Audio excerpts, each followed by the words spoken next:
inclusivo. No IFRO, milhares de estudantes contam com políticas de assistência e inclusão.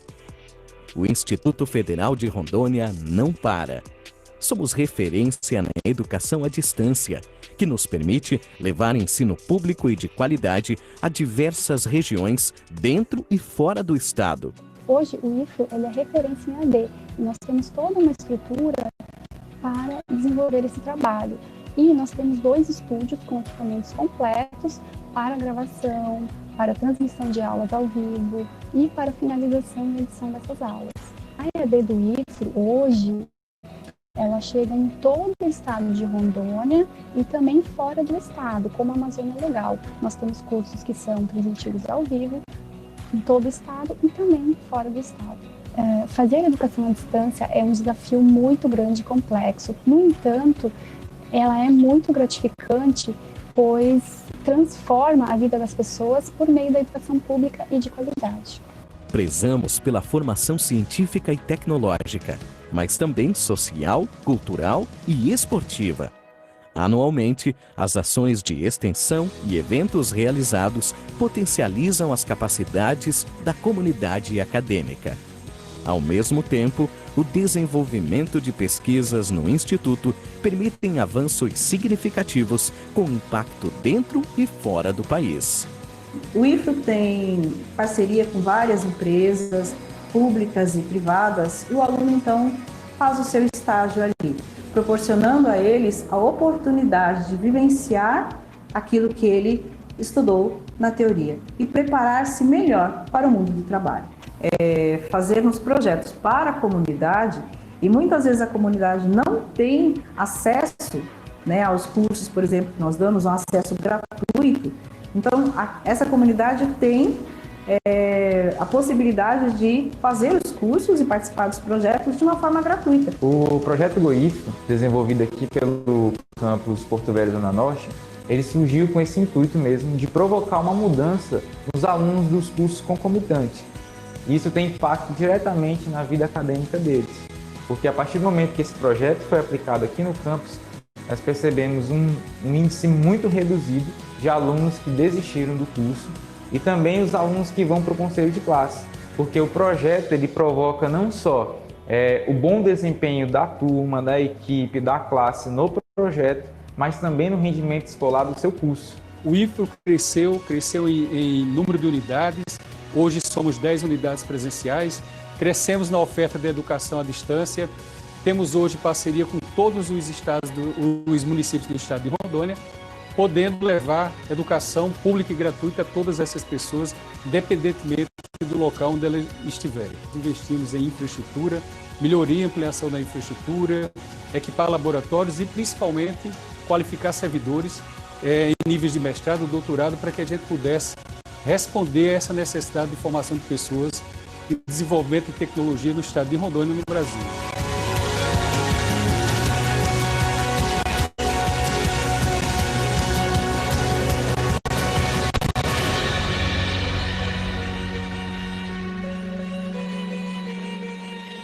Educação que transforma.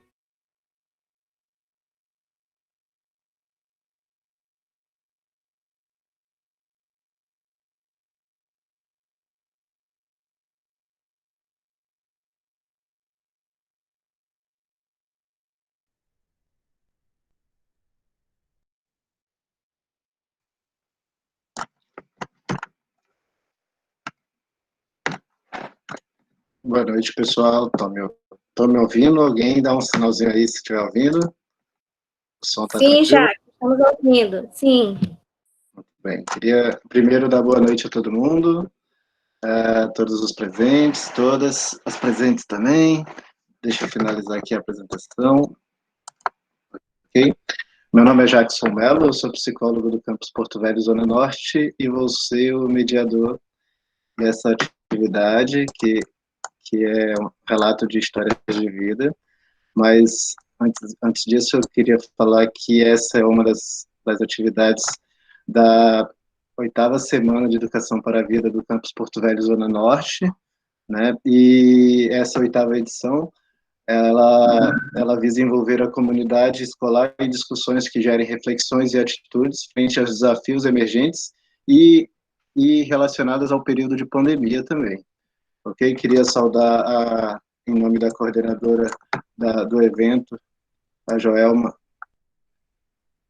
Costa, todos os demais integrantes da comissão e também os participantes, né? E hoje nossa atividade vai ser essa de relatos de história de vida, mas antes nós vamos ter uma pequena introdução com a Jana, que eu tenho que ver o sobrenome dela, que é a Janaína, né? E ver se ela está por aí já. Está por aí, Jana?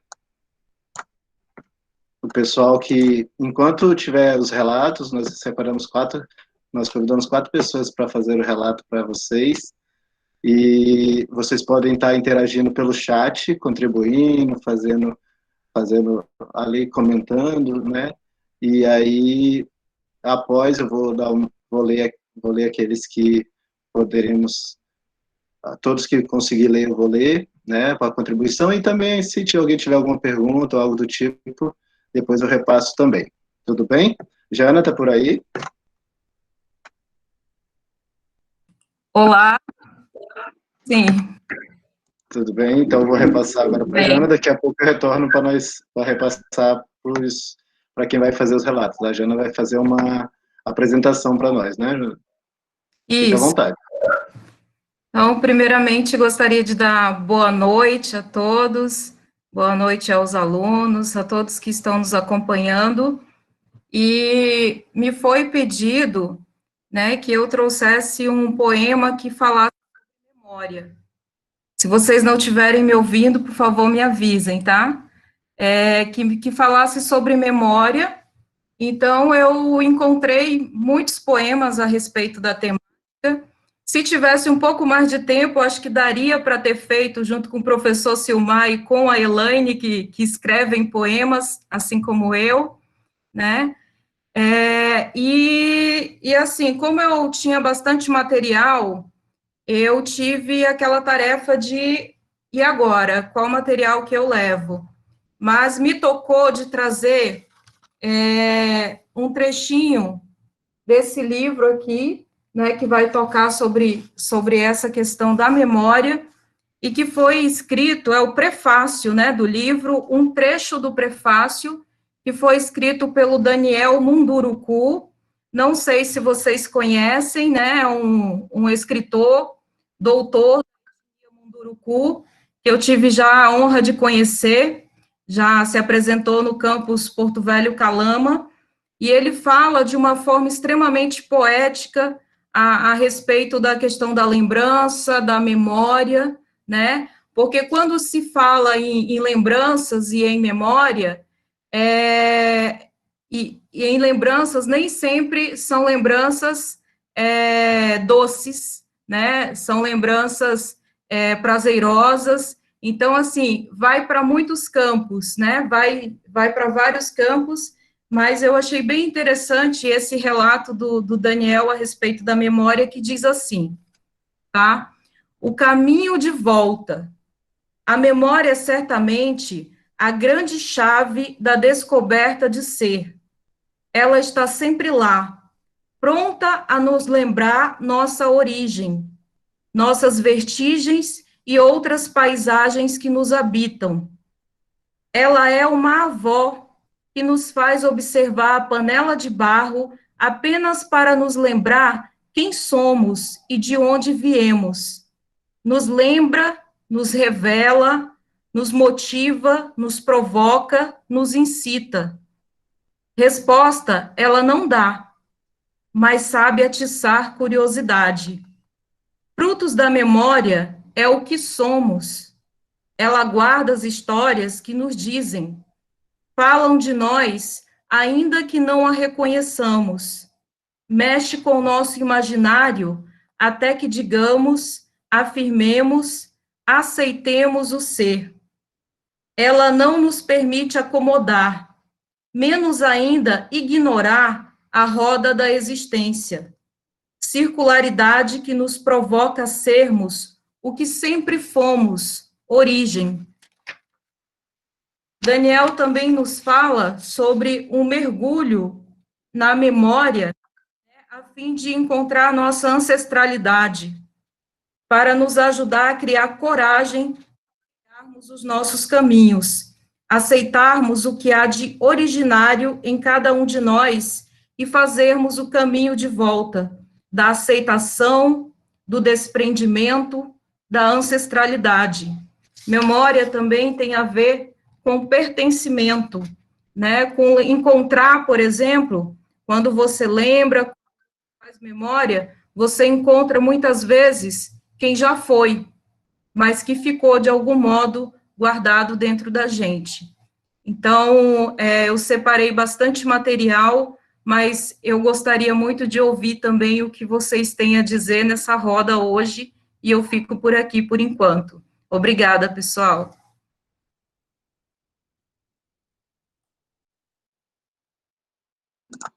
Obrigado, Janaína. Muito bem, parabéns pela exposição. Se tiver mais alguma aí no final, nós podemos também colocar também, e queremos também saber sua impressão no final dos relatos. Eu vou passar a fala agora para a Rosa, que é a coordenadora dessa atividade, né, dar boas-vindas a quem chegou aí depois da abertura inicial.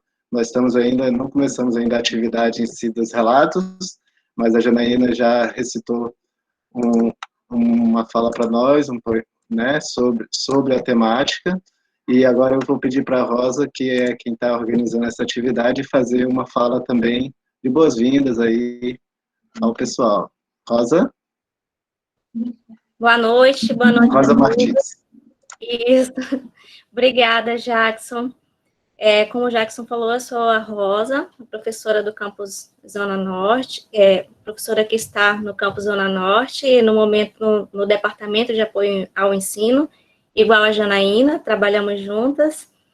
E a proposta dessa roda é uma roda oficina. Então, o que significa isso? Nós não vamos apenas falar, nós vamos também ouvir de vocês.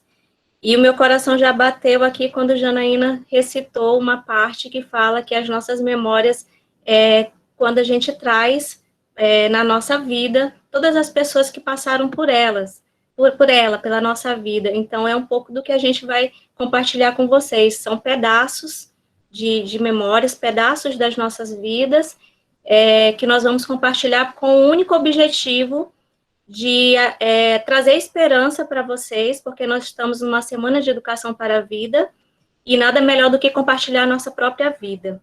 Então, eu quero agradecer desde já aos colegas que vão compartilhar suas histórias, o Jorge, que é aluno do curso de redes, que vai fazer o primeiro relato, o professor Silmar, que é professor do curso de redes, coordenador do curso de redes também, vai fazer o segundo relato. A Elane, que vocês conheceram na segunda-feira, quem não conhecia, vai fazer o terceiro relato. Ela fez a palestra na segunda, não, no primeiro dia, acho que foi na terça, né? É isso? A primeira palestra foi com a Elane, então ela vai fazer o terceiro relato, e eu vou fazer o último relato. Então, eu vou só, para que vocês também participem desse momento, eu vou fazer uma breve exposição aqui do que é que nós vamos fazer. Vocês enxergam minha tela? Sim? Conseguem ver? Sim. Sim. Okay, obrigada. Então, nós vamos fazer uma roda oficina sobre histórias de vida, e primeiro, só para a gente pensar, por que nós queremos lembrar? Por que lembrar de coisas? Como a Janaína falou, nem todas as lembranças são boas, mas nós lembramos. E eu quero trazer aqui Ecléa Bose, quando ela diz que a memória do indivíduo, ela depende muito do seu relacionamento com a família, com a classe social, com a escola, com a igreja, com a profissão, enfim, com os grupos de convívio e os grupos de referências peculiares a esse indivíduo. Nós lembramos para os outros, e é por isso também que nós estamos aqui compartilhando com vocês essas lembranças. Nem sempre elas são lembranças boas, e muitas vezes são lembranças boas, mas todas nos ajudam a crescer. E há estudos que falam que nós conseguimos lembrar a partir dos 3 anos, aproximadamente, 4 meses de idade. Então, essas duas crianças, por exemplo, elas vão crescer e, de repente, não vão lembrar que elas brincaram juntas. Mas tudo isso faz parte da nossa história. Todos os acontecimentos, mesmo que a gente não lembre conscientemente, fazem parte da nossa vida. E aí, a parte de vocês nessa oficina roda é que vocês agora vão, se vocês ainda não conhecem, vão conhecer o que é um objeto biográfico. Os objetos biográficos, eles são aqueles que envelhecem com seu possuidor, fazem parte da sua história. São geralmente alguns objetos antigos, de estimação, que você guarda por longos anos. É um relógio da família, um álbum de fotografia, uma medalha, enfim, ou uma foto somente. Então, são objetos que você guarda como lembrança de algo ou de alguém. Então, a tarefa de vocês agora é essa, vocês vão olhar na casa de vocês e vão se lembrar aí agora, se vocês têm um objeto assim, um objeto que conta a sua história. Todos nós temos alguma coisa, né, que nos lembra de algum momento, de algum lugar, ou nos lembra de alguém. Então, eu gostaria que vocês procurassem esse objeto, ficassem com esse objeto aí, e no intervalo entre os relatos, a gente vai sempre chamar alguém que queira compartilhar esse objeto, mostrar esse objeto e falar do que lembra, tá? Então, quem quiser participar dessa dinâmica, a gente vai ficar muito feliz, tá? Então, lembrando que o objeto biográfico é aquilo que conta da sua história. E a programação aqui da nossa roda, a Janaína já falou sobre a poesia, né, sobre um texto de reflexão. Eu falei um pouco sobre a memória e essa questão dos objetos biográficos. E agora a gente vai iniciar com a apresentação dos relatos. E, como eu falei, são 4 relatos, a gente tem um tempo definido para cada um.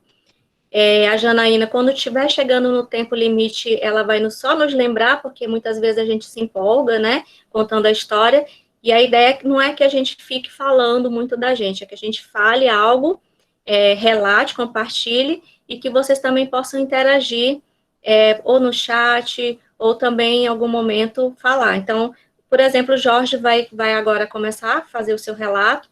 Após o relato do Jorge, a gente pode fazer uma interação pedindo para alguém que mostre o seu objeto biográfico, ou que se queira fazer algum comentário, alguma pergunta também, ok?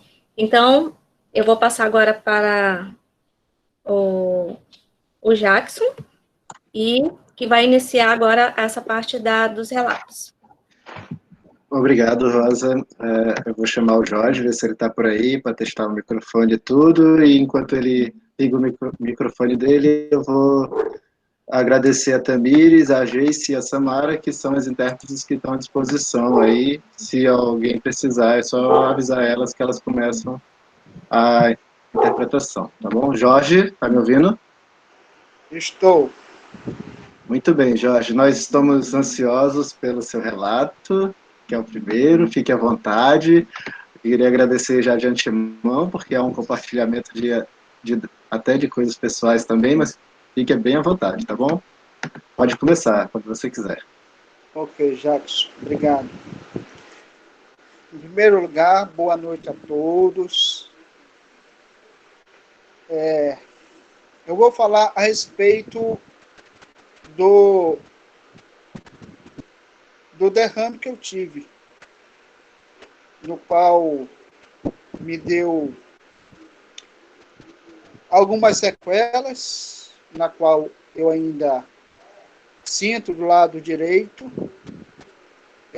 Foi um lado totalmente esquecido, mas não é por isso que eu vou deixar de participar e tentar aprender mais, tanto com os alunos, como com os professores e os mestres que estão ouvindo também. Em primeiro lugar, quando eu tive esse derrame, foi no dia 31 de maio de 2001, às 7h30 da manhã, quando eu estava esperando o ônibus para ir para o trabalho. E aí eu senti uma leve dor de cabeça. E daí a minha esposa estava comigo, que ela ia comprar o pão. Eu falei, Regina, eu estou com um pouquinho de dor de cabeça. Quando eu chegar no trabalho, eu vou tomar um remédio. Foi só o tempo de eu falar isso e apaguei. Eu estava... Quando eu tornei, eu estava no João Paulo, com a boca toda deformada, e a única coisa que o médico perguntou, o que é que você está sentindo? Daí eu não consegui mais falar mais nada, porque eu já estava todo comprometido devido ao derrame. E o mais grave é porque que foram 6 meses que eu passei no João Paulo, no antigo João Paulo, e as pessoas olhavam para mim e algumas delas, médicos, pessoas, enfermeiros, aí olharam para mim e disseram que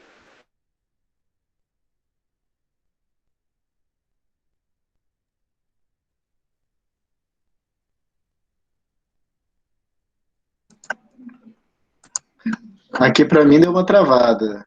Como é que tá para vocês? Travou aqui também, Jackson. Travou. Eu vi uns raios Travou. aqui caindo, tá chovendo bastante, né? Para quem está acompanhando aqui em Porto Velho. Eu vou fazer o seguinte, caso não volte aqui nos próximos 10 segundos, eu vou passar para o próximo relato e depois vou entrar em contato com o Jorge enquanto isso, por telefone, e aí para ele retornar depois, se for possível, para finalizar esse relato dele, né?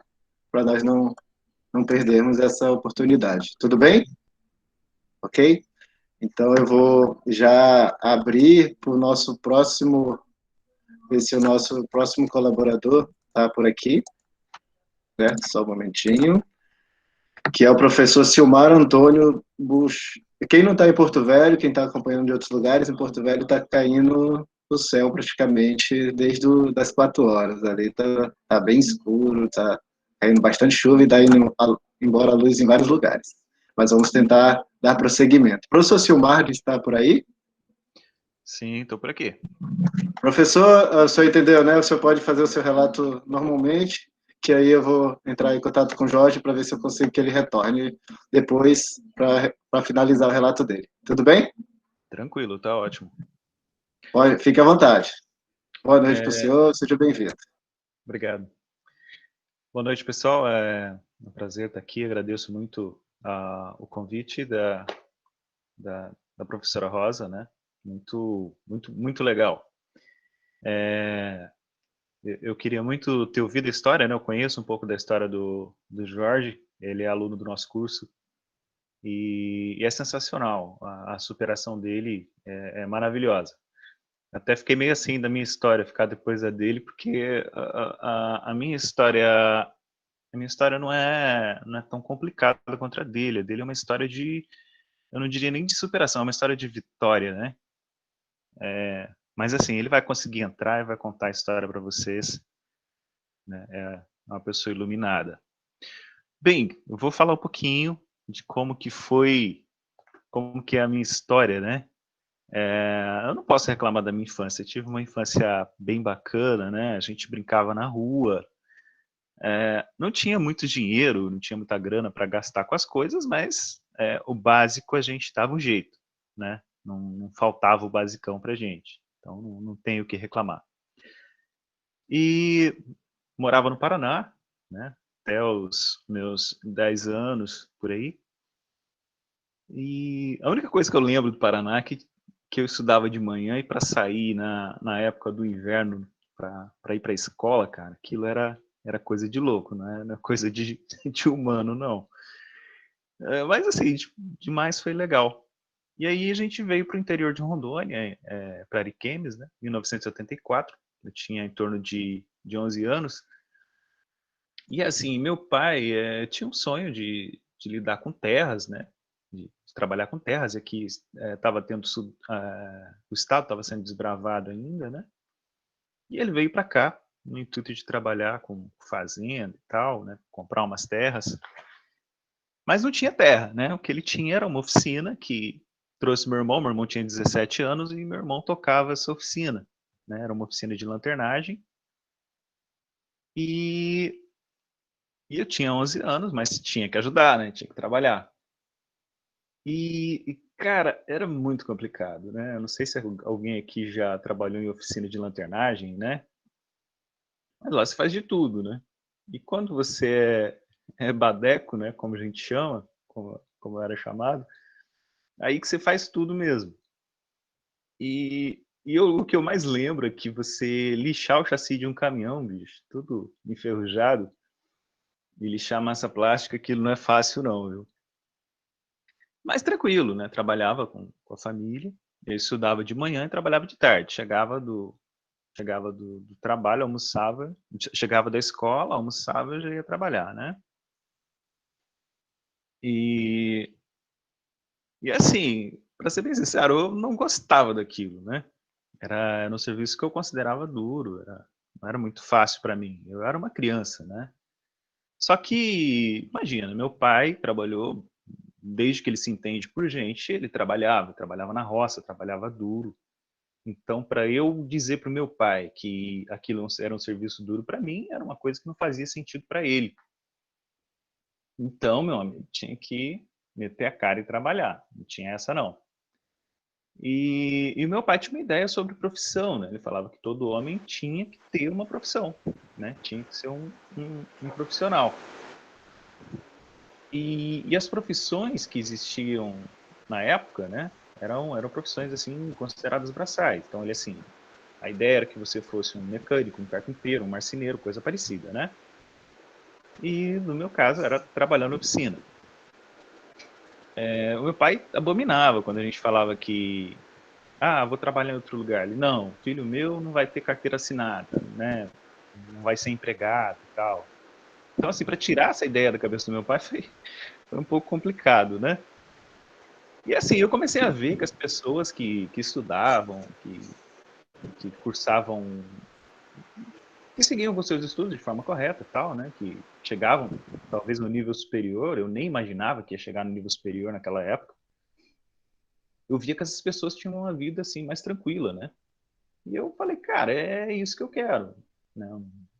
Oficina é todo emprego é digno, né? Toda profissão é digna, mas eu quero uma coisa diferente disso, né? Para mim, eu acho que eu achava que o crescimento estava fora da oficina, né? E aí eu via meus amigos, né? Na época, eu trabalhando na oficina, ralando igual um doido, e ralava muito, ganhava pouco, né?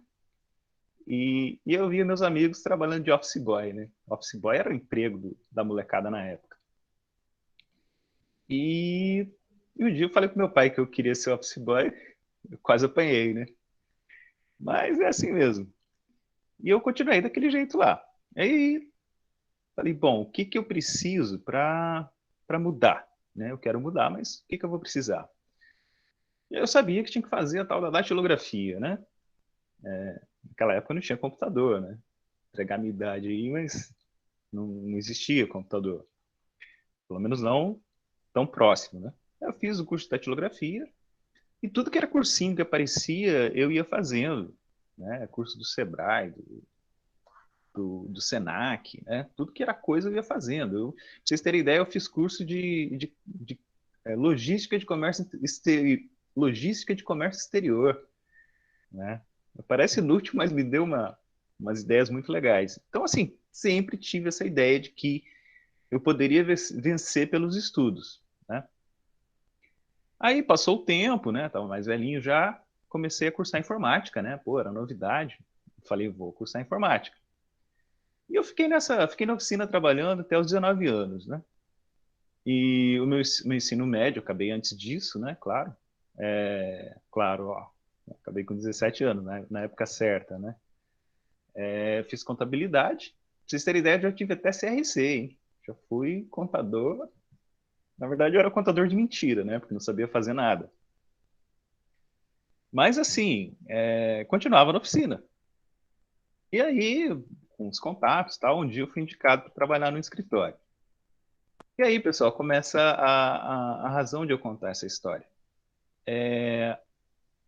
Eu nunca achei que eu não fosse capaz de fazer alguma coisa. Sempre eu tinha na minha cabeça, se alguém faz, eu consigo fazer, né?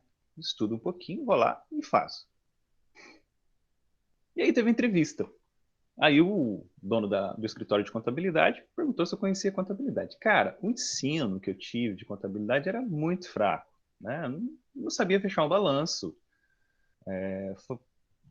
não sabia mal e mal que era. Eu confundia o que era débito e o que era crédito. Eu ia fazer lançamentos, eu confundia tudo. E ele falou: conhece contabilidade? Conheço. Sabe datilografia? Opa! Aí já tinha os computadorzinhos. Falei: eu manjo de computador, tal, sei fazer. E aí, pô, para sair da oficina eu esperava ganhar um salário. Era R$ 120 naquela época. E eu fui contratado para ganhar 2 salários. Imagina a minha alegria, né? E eu tratei de me adaptar, lia muito, corria atrás das informações e tal. E é o que eu sempre falo para os alunos em sala, né? Seja bom, vai atrás que um dia alguém te vê, né? E assim, eu sempre me esforçando, sempre fazendo as coisas da melhor forma. E aí tinha um cliente do escritório que precisava participar de umas licitações e precisava fazer umas planilhas, e não tinha como fazer. E o meu chefe indicou, não, vai com o Silmar que ele vai fazer essas planilhas. Só que não era planilha, era no Word, né? Que era para fazer. Eu não sabia nada de Excel. Aí eu fui e fiz aquelas planilhas, né? Pô, uma empolgação, fui e entreguei para ele. Aí ele foi, olhou a planilha e falou, pô, ficou bom, né? Bem formatado, legal. Aí ele falou, mas o preço ficou muito alto. Pega essa coluna aqui e tira 10% de cada um. Aí imagina, né? Fui lá, calcular 10% é fácil, mas aí tive que digitar de um por um no Word. Eu falei, caramba, esse negócio não vai dar certo, não. Aí tratei de aprender Excel, né? E aí, já nas próximas que eu fui fazendo, já sabia mexer com Excel. E aí, esses camaradas me chamaram para trabalhar com eles, né? Trabalhar com licitação, trabalhar com obras e tal, né? Essa é a história de como eu entrei nessa empresa sem saber Excel, né? Aprendi Excel, não sabia nada. Eu cheguei para um amigo, ele me deu uma mini aula lá de 40 minutos, me ensinou para que serviu igual no Excel, aquilo foi um divisor de águas, e dali para frente eu me virei. E foi no Excel que eu despertou minha vontade de programação, sabia? E dali que eu despertou a vontade de cursar informática. E aí, quando eu saí dessa empresa, foi um tempo que eu fiquei desempregado, e aí surgiu uma vaga numa gráfica. Só que tinha que saber CorelDRAW. CorelDRAW é um editor de imagens e tal, que eles precisavam fazer banners, essas coisas. Ele falou, sabe? Falei, sei. E já me contratou. Falou, começa quando? Ah, começa daqui 3 dias. Cara, eu passei esses 3 dias me acabando para aprender Corel, né? Aprendi o basicão lá, entrei, né? Trabalhei ainda, acho que uns 2 ou 3 meses nessa empresa. E aí eu fui chamado para trabalhar numa outra empresa, para trabalhar em contabilidade, né? Cheguei falando que tinha CRC, que sabia contabilidade, mas não sabia nada, na verdade, né? E aí lá é que eu fui aprender realmente, tinha um camarada muito bom lá, e lá nessa empresa que eu aprendi. Só que lá tinha também no setor de licitações. Aí perguntaram, entende de licitação? Entendo. Posso entender. O que tem que fazer? Ah, tem que fazer as planilhas, não sei o quê, mas tem que ir participar. tem que responder questionamento, não sei o quê, né? Fazer questionamento, né? Porque nós éramos empresa. Cara, tem um autor chamado Eli Lopes Meireles. Ele tem um livro sobre a Lei 8666 e comentado. Cara, eu quase decorei aquilo, né?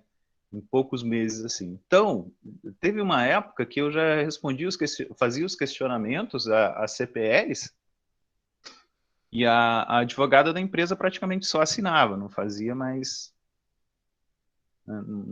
nada. Aí, beleza, entrei no curso de informática, né? Me formei e tal, fiz especialização e aí eu já trabalhava numa outra empresa, né?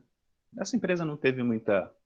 Teve umas coisinhas também, mas não cabe aqui, né? Mas sempre a gente aprende com cada lugar que a gente trabalha. E aí, um ex-professor meu foi para... eu já tinha acabado o curso, né? E um ex-professor meu tinha ido para o Acre trabalhar, dar aula lá. E aí ele falou, olha, Silmar, tem uma vaga aqui na faculdade para professor de redes. Não, era... exatamente, era para professor de redes. Você manja de redes? Ué, posso manjar. Eu fiz sistemas de informação. Então, você vê uma disciplina de redes, né? Então, eu sabia muito pouco. Sabia crimpar um cabo, sabia um pouquinho o que era TCP/IP. Mas, olha, eu estudei muito, né? Para poder virar professor de redes. E, nesse meio tempo, também estudei muito para redes, para passar num concurso, né? Para servidor público lá no governo do estado do Acre. E entrei para trabalhar no governo do estado do Acre. E lá os caras, o sistema operacional que eles utilizavam era FreeBSD. Cara, eu não sabia nem Linux, quanto mais FreeBSD. São meio parentes, né? Mas o FreeBSD é um pouco mais complicado que Linux. E eu colei num camarada lá e falei, eu tenho que aprender esse negócio, né? Cara, foi batata. 15 dias o cara saiu do governo do estado e caiu todo aquele problema lá de FreeBSD no meu colo. E aí eu tive que aprender na marra. Mas, como eu dizia, se alguém faz, eu também posso. Em pouco tempo, estudei muito, né? Sempre baseado no estudo, né? Estudei muito, em pouco tempo eu já estava dominando o FreeBSD. Pouco tempo depois a gente passou todos os servidores para Linux, também aprendi Linux e aprendi espetacularmente muita coisa lá. E aí o tempo foi passando e em 2016 eu entrei no mestrado, né? E nessas minhas andanças eu aprendi uma linguagem de programação específica para servidores que se chama Shell Script. Também aprendi na marra, para resolver problemas do dia a dia, né?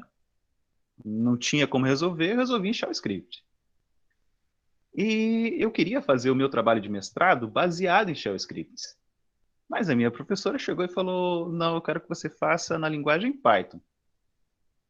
Aí eu tentei convencer de que Shell Script era melhor. Ela falou, não, mas Python é a linguagem do momento e tal. Falei, tá bom, então vou ter que fazer. Pessoal, eu precisava montar uma aula de Python. E eu tinha 6 meses para fazer isso e não sabia fazer uma linha em Python.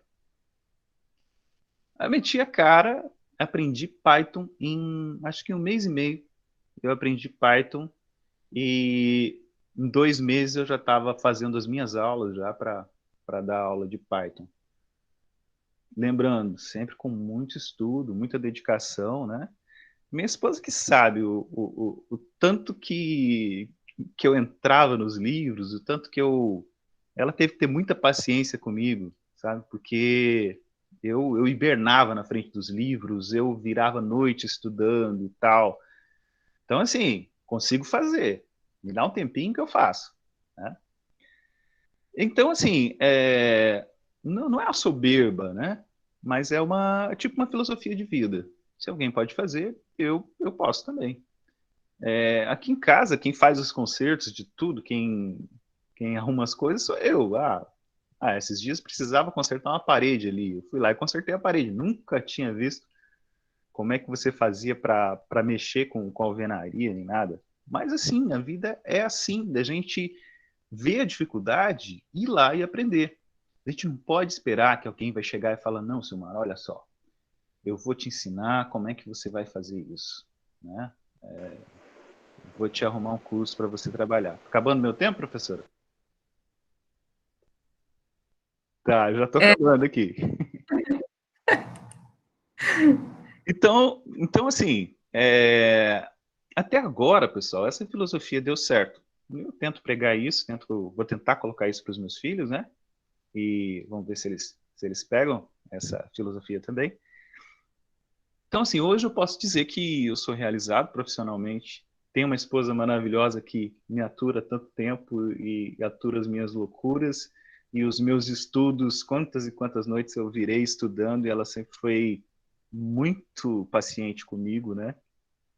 E tenho uma família espetacular, sou muito feliz. Mas lá atrás, pessoal, se alguém me dissesse que um dia eu ia ser professor universitário, que eu ia ter mestrado, que eu ia ter todas as conquistas que eu considero mais espirituais assim do que materiais, né? Os materiais talvez um dia cheguem, mas poxa, olha quanta coisa, né? Quanto conhecimento. Sinceramente, não daria para acreditar se alguém me dissesse isso. Mas eu não posso dizer que tive dificuldades, né? Acho que tudo faz parte de uma escola que é muito complexa e muito complicada, né? Mas que está tendo um resultado muito massa e ainda tem muita coisa para acontecer por aí. E essa é a mensagem que eu quero deixar, pessoal. Se alguém faz, você também consegue. Basta ter força de vontade e estudar um bocado. Beleza? Beleza, obrigado, professor. Várias pessoas aqui estão batendo palma, né, em libras, né? E aí, queria agradecer em nome de todo mundo o seu relato, né? E parabéns, inclusive, né, pelo relato, pela história e pela motivação aí a todos os participantes. Tudo bem? E o pessoal que quiser fazer alguma contribuição, até algum questionamento pode fazer, que nós vamos, na medida do possível, repassar. Eu queria ver se o Jorge voltou, depois desse relato do Silmar, né? Bem empolgante, para verificar se ele pode continuar o relato dele. Jorge, liga o microfone aí, estou vendo que ele está ali. Ok. Estamos vendo ele, o ar-condicionado, o teto, tudo certo, Jorge? Tudo ok, professor. Beleza, fica à vontade, você tem ainda aí uns 10 minutos para finalizar o seu relato, né, que foi interrompido ali no início. Mas se interromper, depois nós tentamos de novo, não se preocupe. Beleza? Tudo Fica à bem. vontade. Obrigado. Eu vou recomeçar de novo essa história. No dia 31 de maio de 2001, eu tive um derrame, na qual esse derrame, ele me passou muitas coisas ruins.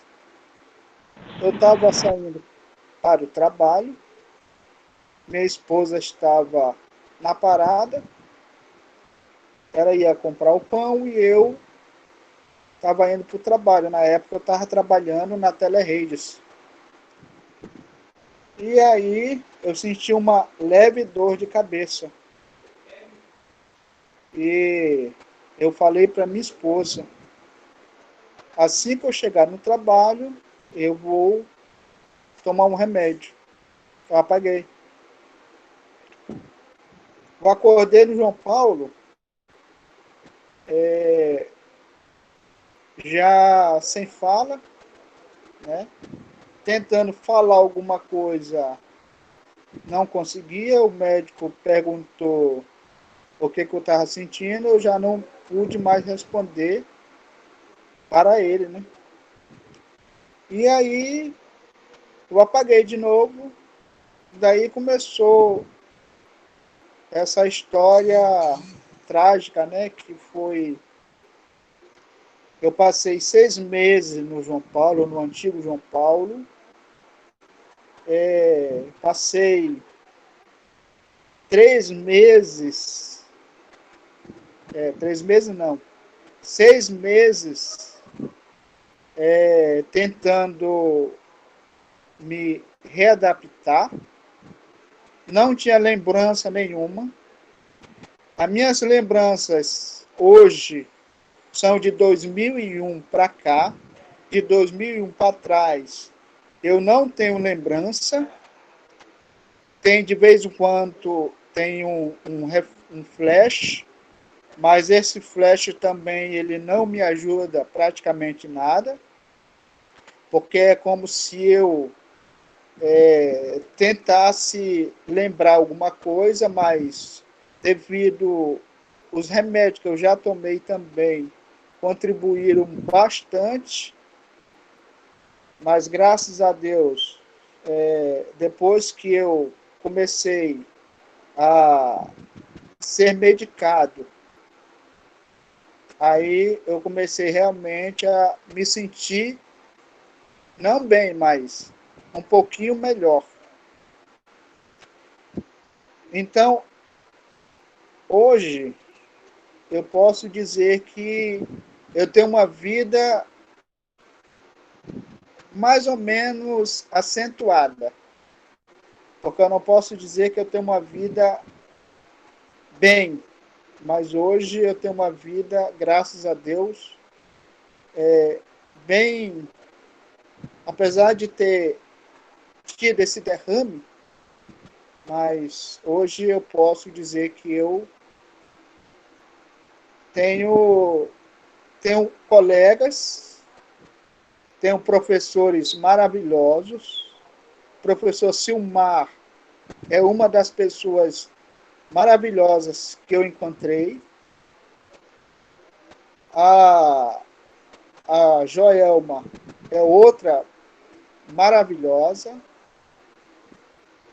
A Paulinha, a Paula também, a Cleide também. Então, são várias pessoas que estão contribuindo para que eu possa ficar, graças a Deus, bem, né? Mas a luta diária minha, ela atravessa de 2001 até hoje. Eu estava com 28 anos quando me deu esse derrame. Hoje eu tenho 47 anos. Inclusive, agora, dia 27 de outubro, eu vou fazer 48 anos. Mas não é fácil. Eu digo para vocês que eu tento lembrar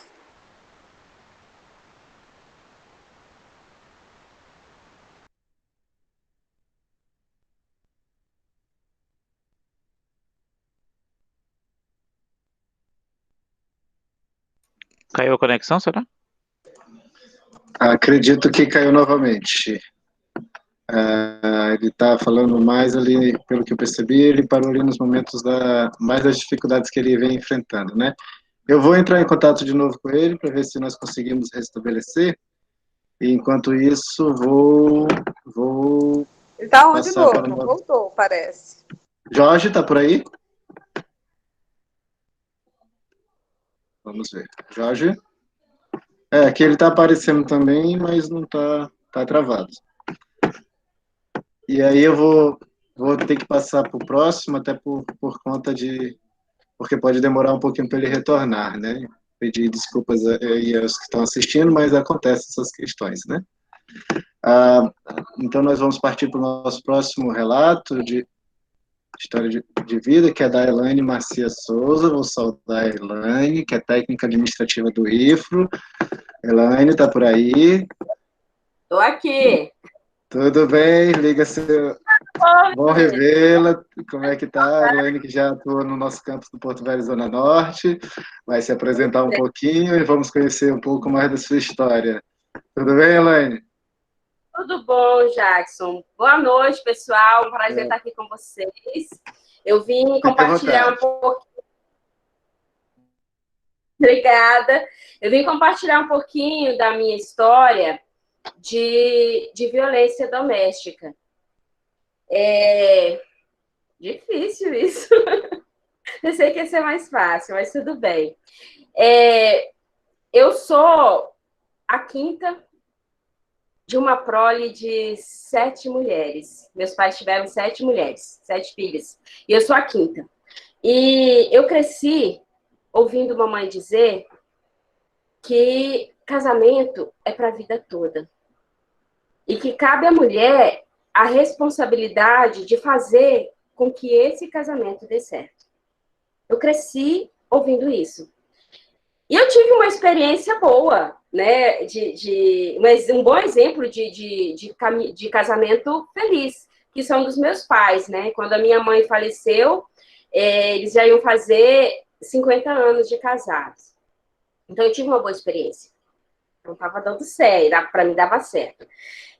Eu me casei muito cedo, né? Assim que eu terminei o ensino médio, acabei de completar os 18 anos, e eu fui viver junto com o meu primeiro namorado.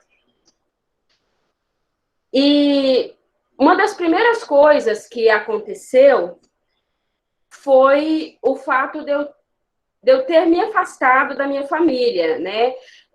A partir dessa convivência com o meu marido na época, nós fomos viver em outra cidade, no interior do estado, e eu me afastei da minha família. Assim, eu mantinha contato com eles, visitava nos finais de ano, mas não estava ali naquele cotidiano.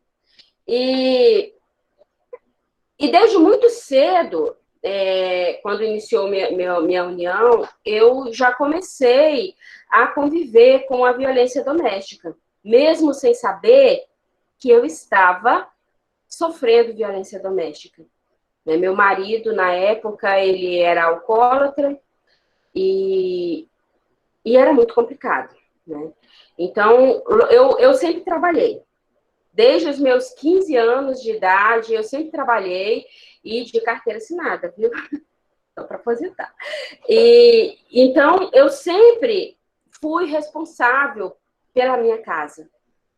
Eu tinha que tomar as decisões, eu tinha que arcar com as despesas, era eu que tinha que fazer tudo. E estava tudo bem, né? Porque essa responsabilidade de fazer com que desse certo era minha. E desde que eu terminei o meu ensino médio, eu sempre tive um sonho, que era cursar a faculdade, né? Eu sempre tive esse sonho. E eu falava sobre esse sonho com meu marido. E eu ouvia muito palavras que desmotivavam, né? Ele sempre me dizia que eu nunca ia conseguir, porque eu era burra, porque aquilo era um sonho impossível, que eu tinha que parar com aquelas besteiras. E o fato é que a gente fica escutando tanto a mesma coisa, que a gente acaba acreditando nisso. E eu acreditava. Eu acreditava que eu não ia conseguir nunca, que eu não era capaz. Realmente eu era burra. Eu acreditava nisso. E eu sei que muitas mulheres passam por isso. Eu sei disso. E eu quero dizer para você que passou, que passa por isso, que tudo bem.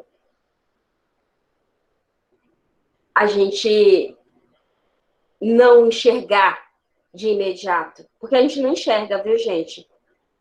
E a violência doméstica, antes de começar aqui, ó, no tapa na cara, ela começa a trabalhar aqui, ó, na nossa cabeça, que é a violência psicológica. Então, quando a gente fica ali escutando, você não pode, você não consegue, você não é capaz de fazer isso, você não faz nada direito, você é burra.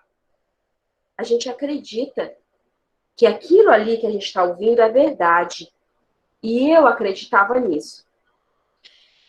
E durante 12 anos da minha vida, né, foram 12 anos, eu vivi e eu fiquei ouvindo isso. E eu convivia com uma pessoa alcoólatra, e tudo que ele ganhava no trabalho quando ele trabalhava era para sustentar o vício dele, e eu não prestava. Eu não era capaz de fazer nada. Eu era burra. Eu não podia estudar, eu não podia fazer uma faculdade, porque eu não era capaz. E estava tudo bem, né? Porque casamento é para a vida toda. E eu tinha que fazer o meu casamento dar certo. E eu acreditava nisso, de verdade. E nesse período, eu nunca pude engravidar. E isso também era um problema meu. Embora eu descobrisse mais tarde que, na realidade, o problema não era meu. Mas, para o meu marido, o problema era meu. Eu era incapaz de lhe dar um filho. E isso também era um motivo de culpa para mim. Era um motivo de ouvir, de jogar na cara o tempo todo. Eu não sou pai porque você não é capaz de me dar um filho. E isso pesa. Mas Deus me deu de presente a minha filha. Eu tenho uma filha, Laiane, e Deus me deu ela de presente. Quando a minha filha estava com 2 anos e meio, aconteceu um episódio assim que foi o divisor de águas na minha vida. Eu cheguei em casa do trabalho com a minha filha. Nessa época, eu morava no sítio, lá em Ouro Preto Oeste, e eu já trabalhava, então eu cheguei do trabalho já de noitinha, e o meu marido estava bêbado, caído no chão. E eu tinha combinado com ele naquele dia que ele iria me buscar no trabalho, porque eu ia sair mais tarde, já era bem tarde da noite para eu andar na BR sozinha com a minha filha pequena, era muito perigoso, ele não apareceu, e eu tive que ir sozinha para casa. Então eu cheguei muito nervosa em casa, e a gente brigou. E nesse dia, aquela agressão que durante 12 anos da minha vida, ela foi psicológica, nesse dia, ela deixou de ser psicológica e se tornou uma agressão física. Ele me agrediu fisicamente. Como eu disse para vocês, eu sou a quinta de 7 filhos. E meu pai nunca bateu na gente. Ele dizia quando a gente era criança que ele tinha vergonha de bater na gente para educar, porque nós éramos mulheres. E ele nunca precisou levantar a mão para nós. E a gente sempre o respeitou muito, até hoje. E para mim, aquele dia que eu fui agredida, aquilo foi muito forte para mim. E eu falei para ele que nunca mais ele ia encostar a mão em mim. E que eu iria embora de casa. Isso era noite, estava chovendo muito. E a minha filha estava dormindo. E ele levantou, pegou a minha filha do berço, ela gostava muito dele. Segurou ela no colo, assim, olhando para o rostinho dela, e falou para ela assim: olha, minha filha, você tá vendo? A sua mãe, ela tá dizendo que vai embora, que vai largar o papai. Você sabe o que o papai vai fazer? Ele vai matar você, vai matar a sua mãe e depois se mata. E aí ninguém se separa. E isso na minha frente. E eu quis tomar minha filha dos braços dele e eu não conseguia. E aquela noite eu não dormi. Porque eu tinha medo de que se eu dormisse, ele fizesse algum mal à minha filha. Ela era a minha preocupação. Eu não podia sair dali. E eu esperei o dia amanhecer. Todos os dias eu acordava às 5 horas da manhã para preparar minha filha para ir para o trabalho. E eu fiz normalmente como eu fazia todos os dias, e saí de casa com ela, com a bolsinha dela, como eu sempre fazia, e eu nunca mais voltei. Foi muito difícil, porque eu não tinha recursos financeiros, eu ganhava muito pouco, eu realmente não tinha dinheiro. E na época eu fiquei no meu local de trabalho, lá era um local que era um centro de treinamento e tinha alguns apartamentos que estavam vazios, e eu tive permissão de dormir lá por uma semana, até conseguir, até uma amiga me dar abrigo na casa dela. E para eu conseguir retirar as minhas coisas, os meus livros, as roupas da minha filha de dentro de casa, eu demorei 3 meses, porque eu tive que ir pela Defensoria Pública para conseguir tirar as minhas roupas de dentro da minha casa. Foi um período muito difícil. E desse período, inclusive, ele chegou a me dizer que iria me colocar na justiça porque eu teria que pagar pensão para ele. Isso nunca aconteceu, né? Mas houve ameaças. Então, assim, foi um período muito difícil. Mas a parte boa dessa história, porque eu acredito que toda história tem uma parte boa, até essa, é que a partir do momento que eu me separei, quando eu me separei, Laiane tinha 2 anos e meio. Quando ela estava com... A idade da Laiane é meu controle de tempo, tá, gente? Quando a Laiane estava com 3 anos, eu já estava morando em Ji-Paraná, na casa dessa minha amiga. E lá na universidade, na Unid, lá de Ji-Paraná, todo ano tinha vestibular. Só que cada ano era para um curso, porque ela só tinha 2 cursos, era pedagogia e matemática. E eu tinha decidido que naquele ano eu iria prestar o vestibular na Uni. Só que no ano que eu decidi prestar o vestibular, era o ano da matemática. Eu não sou da matemática, gente. Mas tudo bem. Eu fiz a minha inscrição, inclusive foi essa minha amiga que me acolheu, que pagou a minha inscrição. E eu trabalhava muito, né? Eu tinha o meu trabalho e eu lavava roupa, eu fazia faxina também por fora para complementar o orçamento.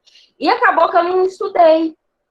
E quando foi na véspera da prova, essa minha amiga falou para mim, falou assim, Elaine, você sabe que dia é amanhã? E eu falei, amanhã é domingo. Aí ela falou assim, e é também o dia da prova da Uni. Falei, nossa, eu não estudei nada. E ela falou, mas você não vai fazer? Eu falei, eu vou fazer a prova sim, pelo menos para saber como é um vestibular, para ter essa experiência. E eu fui fazer aquela prova, e eu fui fazer sem cobrança, porque eu tinha certeza que eu não ia passar. Porque eu não estudei, eu não me preparei. E eu fui fazer, não, eu vou fazer essa prova só para ver como é que é.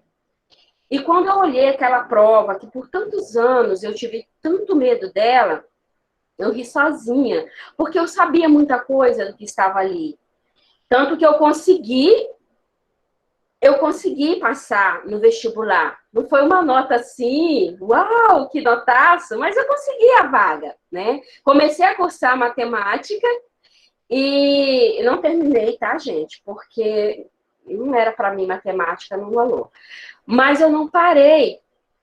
E no mesmo ano que eu parei com a matemática, eu ainda estudei 1 ano e meio, abriu a primeira turma de pedagogia à distância na UBRA de Ji-Paraná, e eu me inscrevi também, fiz o vestibular e entrei, e eu consegui.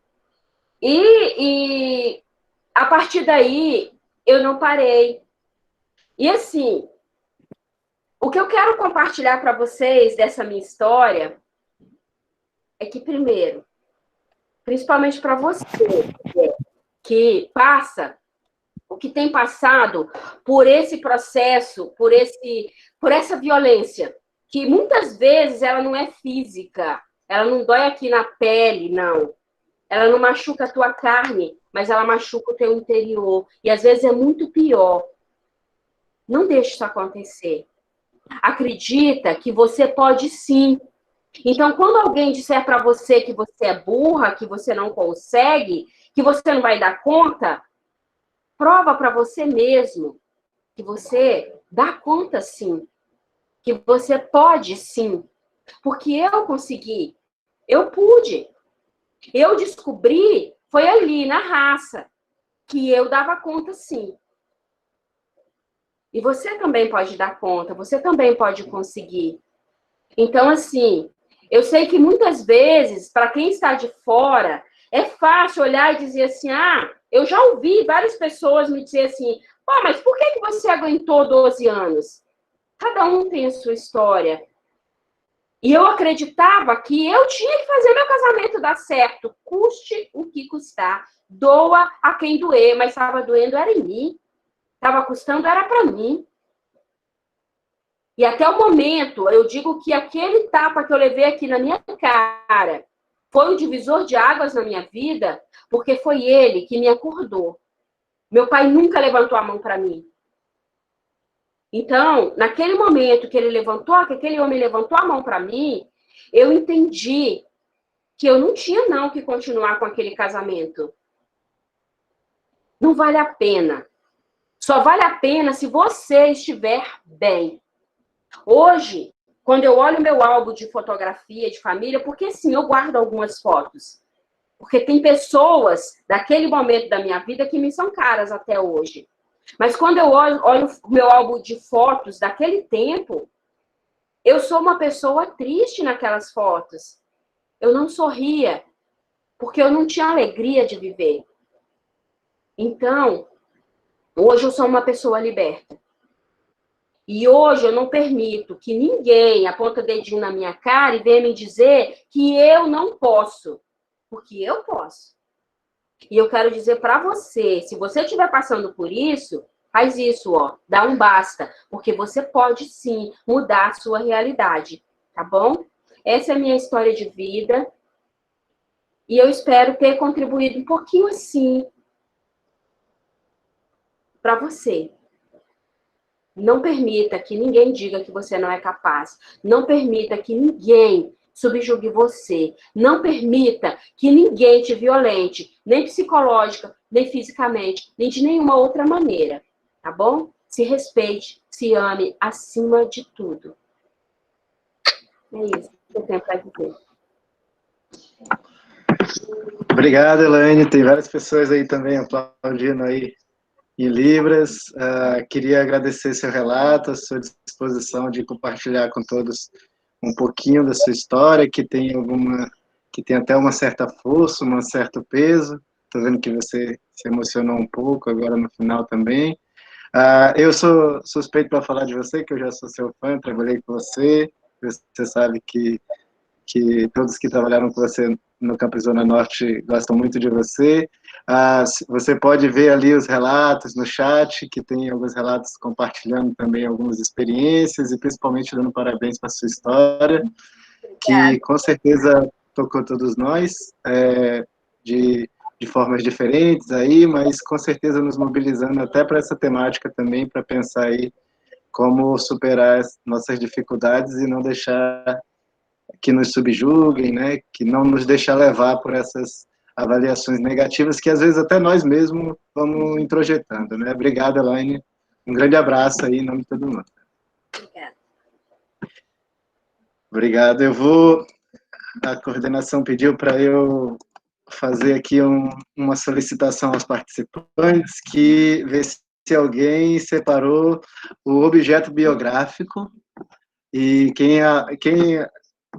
se alguém separou aí, liga o microfone, conta a historiazinha. Eu vou pedir para contar em um minuto e pouco. Estou vendo que o nosso diretor de ensino separou um ali, a Elaine também separou. Eu vou pedir primeiro para o diretor, né, porque tem essa questão aí, que eu queria que ele falasse também um pouco sobre a semana, sobre o evento, mas eu quero que ele conte a história dele, só que o desafio é contar em menos de 2 minutos, viu, diretor?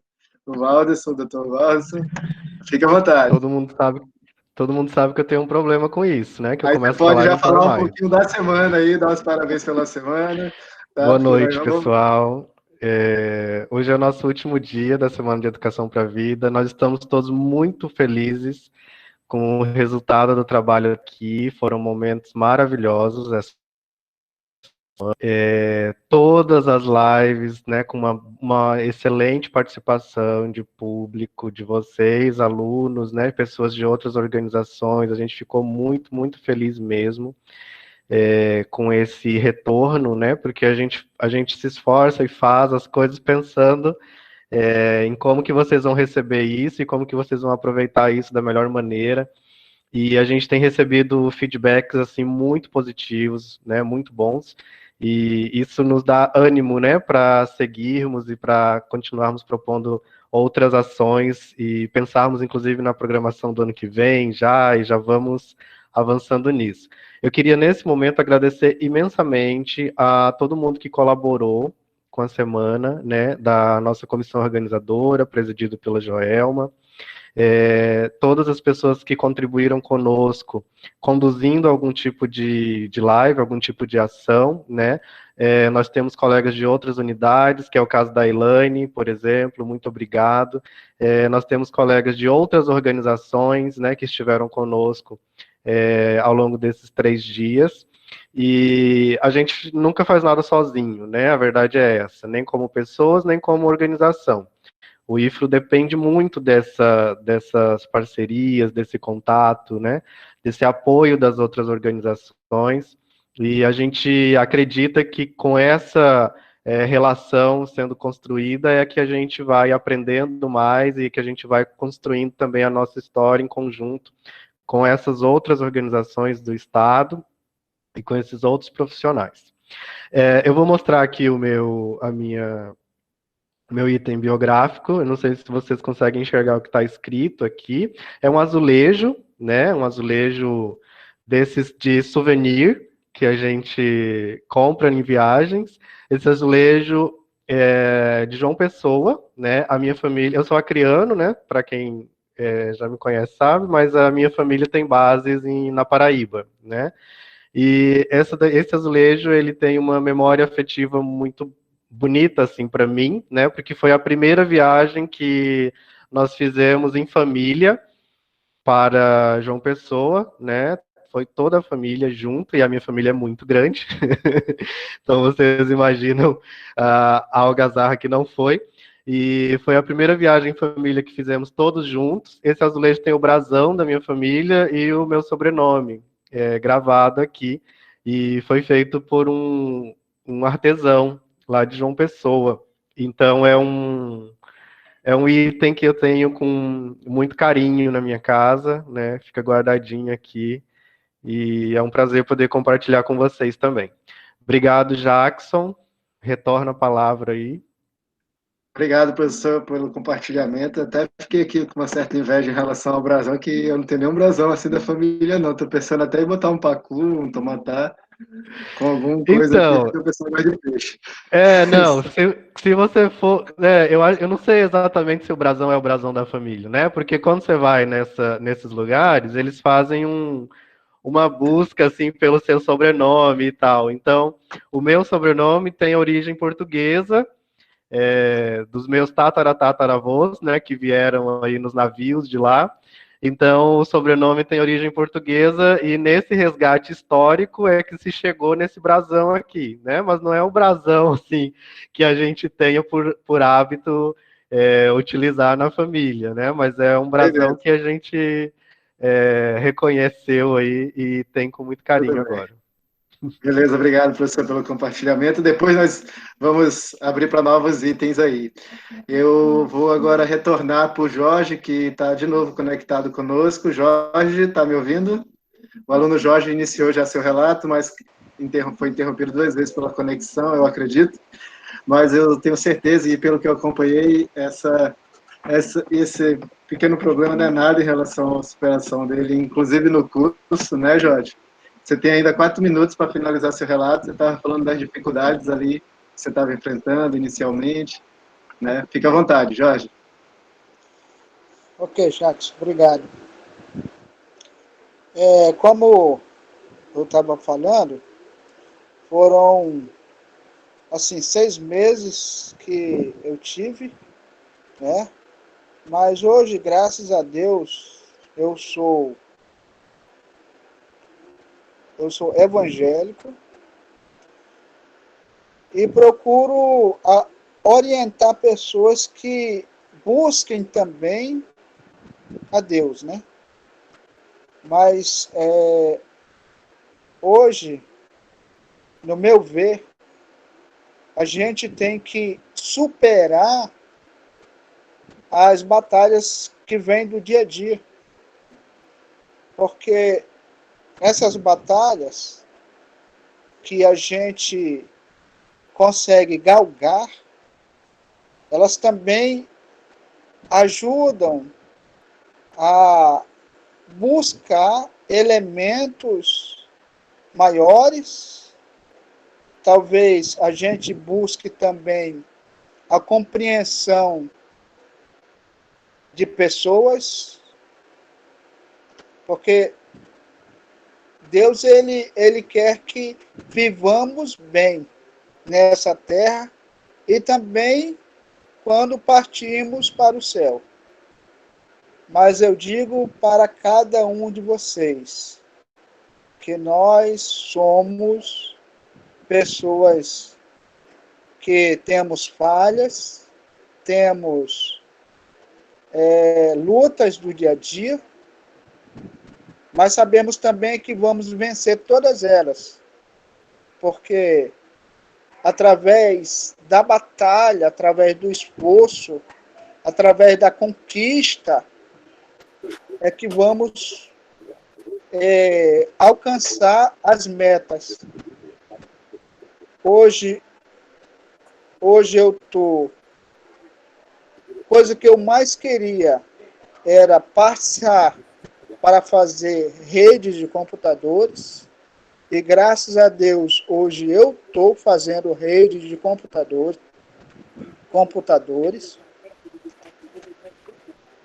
A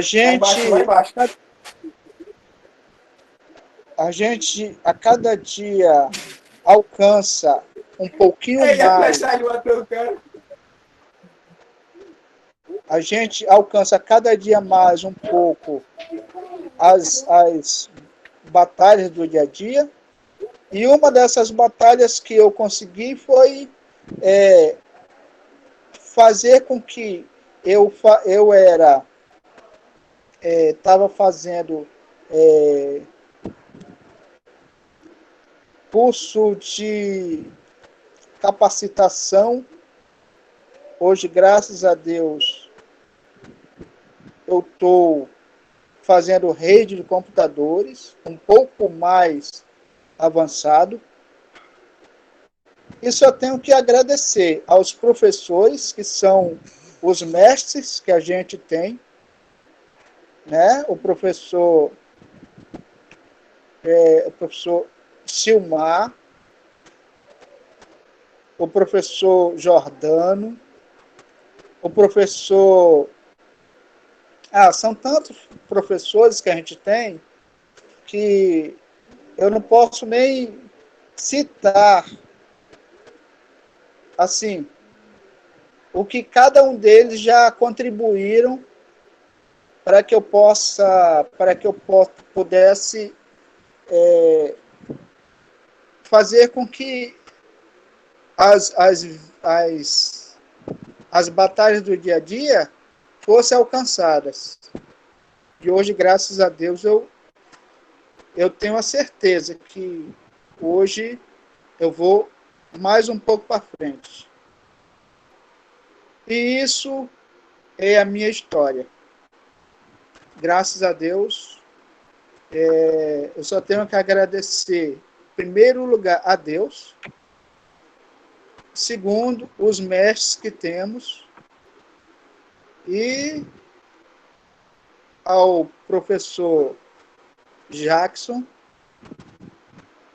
a Joelma, a Paula, a enfermeira, que sempre eu esqueço, e os alunos que estão no dia a dia para ajudar com que a gente possa fazer o melhor que pode, né? Então, essa é a minha fala. Obrigado.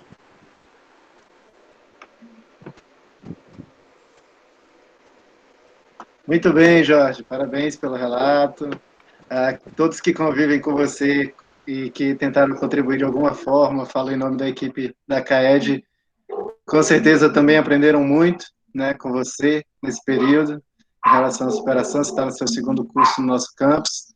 e teve aí vários momentos e vários desafios aí a serem superados e estamos aí à disposição. Tenho certeza que os professores também foi um desafio que aqueles que entraram em contato com você também aprenderam muito. O pessoal está colocando aí alguns relatos no chat, parabéns, se você quiser ver, fica à vontade.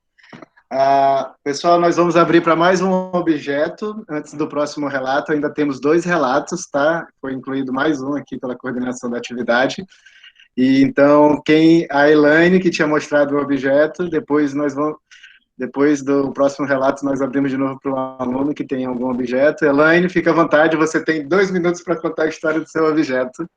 Isso aqui é um dado bem pequenininho. Em 1985, nós viemos com a minha família embora para Rondônia. Eu nasci lá em Minas Gerais, Governador Valadares, no Morro do Carapina. E o morro era barra pesada já naquela época. E, como eu falei para vocês, eu só tenho irmãs na minha família, meus pais só tiveram filhas mulheres. E no colégio não era fácil. E eu tinha um amigo que era vizinho nosso, mais ou menos da minha idade, e ele sempre defendia eu e minha irmã na escola. Ele brigava mesmo de porrada com os meninos para defender a gente. E ele sempre dizia que ninguém ia bater nas irmãzinhas dele. O nome dele é Alexandre. Em 2013, eu soube que ele foi vítima do tráfico lá em Minas. E o dia que eu vim embora para Rondônia, eu tinha 11 anos, ele me deu esse dado. E ele falou para mim que era para eu nunca me esquecer dele. E eu nunca me esqueci. Desculpa. É isso. Obrigado, Elaine. Sinta-se abraçado aí por todos nós, nesse seu relato. Acho que é um objeto bem importante aí, que traz muitas emoções, com certeza. E todos nós nos solidarizamos com você, com a sua história, e muito respeito também por ela e por você. Aqueles que te conhecem também, você já sabe que são muito seus fãs também. Ok? Depois nós abriremos para mais algum objeto e vamos pedir para algum aluno, inclusive, contar a história do seu objeto, quem tiver seu objeto biográfico aí. Ok? O próximo relato, incluído pela coordenação da atividade, é do professor Jorge, do curso de gestão. Eu vou deixar ele também se apresentar um pouco e contar um pouco da história dele, que ele pediu aqui também, falou que poderia contribuir. O professor está por aí? Aqui sim. Está ouvindo? Sim, deixa eu só estar aqui. Fique à vontade, professor. O senhor tem aí o tempo que o pessoal passou para você, né? Ok. Ok, Obrigado, fique à vontade para se apresentar e contar aí o seu relato. Tudo bem? Seja bem-vindo e boa noite. Obrigado. Pessoal, boa noite. Inicialmente, eu gostaria de fazer um agradecimento especial à Janaína Kelly, que me fez esse convite. E é uma honra poder estar ouvindo todos esses relatos e, quem sabe, poder contribuir um pouquinho com uma história minha, né? Na hora que a Jana falou, né, da superação, talvez nem todos saibam, eu também sou professor de inglês, né? Então, antes de me apresentar, eu vou começar lá com a minha historinha. Eu até a 4ª série do antigo primário, né, eu sou velho, pessoal, tenho 47 anos, então ainda vou falar primário. Até a 4ª série, eu nunca tinha estudado inglês. E na 5ª série eu fui para uma escola particular, eu saí de uma escola do estado, que não tinha inglês, fui uma escola particular que tinha inglês. E nessa mudança, o que aconteceu foi que eu não conseguia aprender inglês. Eu reprovei. Eu simplesmente reprovei. Eu gosto muito de falar isso para meus alunos quando falam, nunca vou aprender inglês, professor.